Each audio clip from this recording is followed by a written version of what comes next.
The headline, The IGA, How Sewage Reveals What We Eat. It's a bit of a tongue twister, but the science behind the headline is clear. Researchers are using wastewater to learn what people actually ate. During COVID-19, cities turned to sewage as a way to find the virus before anyone got sick. That system turned out to be useful for more than just a pandemic. It's a canary in the coal mine for our health. In a new study published in the Proceedings of the National Academy of Sciences, scientists in North Carolina set out to see if they could read our diet off the pipes. The basic idea is simple. People chew, digest, and digest foods. In the process, a tiny slice of the food's DNA slips through the gut and ends up in our toilets. Unlike most biomolecules, DNA resists digestion and persists as tiny, detectable fragments.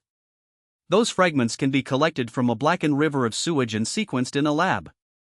If you know which DNA belongs to a tomato, you can say that tomatoes were being consumed, and not just for a few individuals, but for millions.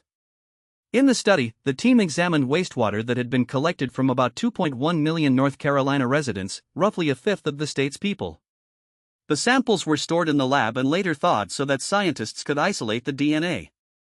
With new sequencing techniques, they sifted through the millions of fragments and matched them to 400 or more different foods. The list covers everything from chocolate and black pepper to lettuce and blueberries.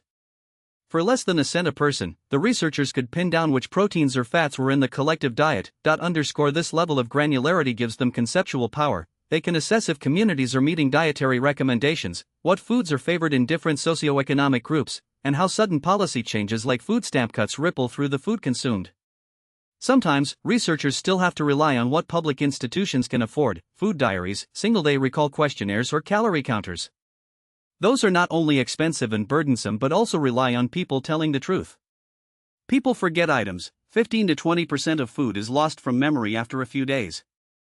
And metabolic chambers have been the gold standard. They put people in a basket of food and watch what they eat, but it's expensive and not a representative sample of the real world. Together, those three methods, diaries, metabolic chambers, and sewer DNA, have long been clunky alternatives, so getting large-scale, accurate data was overdue. To the researchers, the key moment is that everybody does 3 diet experiments a day, but none were being captured.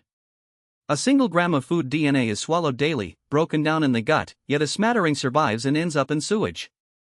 That DNA is a data buffet. Of course, technology doesn't exist in a vacuum, and privacy concerns loom. Some wonder whether the government or private companies could start to monitor what people eat. They could. The science itself is almost noble, but the next question is, who owns that data, and who gets the insight? At its core, however, this work is exciting because it turns the waste stream into a public health laboratory.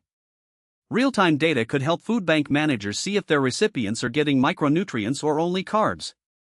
Public health officials could test the impact of new taxes or subsidies. It's a data revolution about the very basic thing that keeps us alive.